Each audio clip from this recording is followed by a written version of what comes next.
এইখানে শিক্ষার্থীরা অনেক বেশি হতাশায় থাকে। জবের অপরচুনিটিগুলো অনেক বেশি কম। ৫ তারিখের পর ডাকসু নির্বাচনকে কেন্দ্র করে বিশ্ববিদ্যালয় একটা সংশোধনী নিয়ে আসে গঠনতন্ত্রে। সেখানে নতুন করে ৪ টা পদকে তৈরি করা হয়।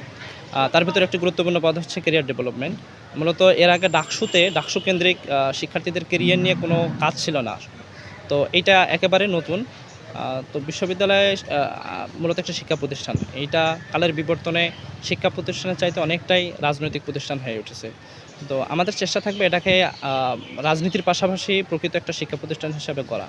আপনারা জানেন যে ইন্টারমিডিয়েট সময়ের পর ইউনিভার্সিটিতে ভর্তির আগ পর্যন্ত এবং বিশ্ববিদ্যালয়ে মাস্টার্স শেষ করার পর চাকরির আগ পর্যন্ত এই যে পিরিয়ডটা ট্রানজিশন পিরিয়ড এইখানে শিক্ষার্থীরা অনেক বেশি হতাশায় থাকে। জবের অপরচুনিটিগুলো অনেক বেশি কম।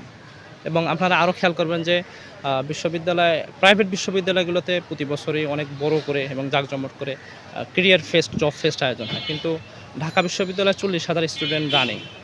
তো সেইখানে তাদের জন্য এরকম জব ফেস্টের অপরচুনিটি নাই। পাশাপাশি ক্যাম্পাসে আপনি যদি প্রত্যেকটা জায়গায় দেখেন যে সার্ভিসের একটা ঘাটতি আছে।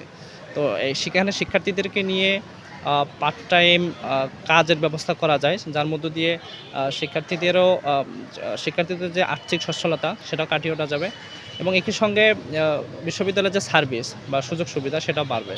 ফলে আমরা এই জায়গায় একটা কানেকশন ব্রিজ হিসাবে কাজ করার চেষ্টা করব এবং একই সঙ্গে কেরিয়ারের জন্য যে সমস্ত বেসিক স্কিল প্রয়োজন হয়, আ বিশেষ করে কেরিয়ারে তো অনেক বেশি বৈচিত্র্যতা আছে।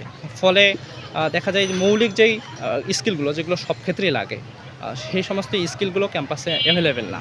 তো আমরা এই অপরচুনিটিগুলো ক্যাম্পাসে অ্যাভেলেবেল করার চেষ্টা করব এবং একই সঙ্গে আমরা শিক্ষার্থীদের কাছে যাচ্ছি যেহেতু এটা নতুন পদ, আ আমরা শিক্ষার্থীদের সাথে যাচ্ছি, বিভিন্ন ফ্যাকাল্টি, ডিপার্টমেন্ট এবং ইনস্টিটিউটের শিক্ষার্থীর কাছে যাচ্ছি। কেরিয়ার কেন্দ্রিক তাদের চাওয়া কি এটা আমরা জানার চেষ্টা করতেছি। ফলে তাদের চাওয়াগুলোকেই আমি আমার ইশতেহার হিসাবে উপস্থাপন করব এবং এটাকেই সামনে রেখে আগামী ১ বছর কাজ করার চেষ্টা করব যদি নির্বাচিত হই।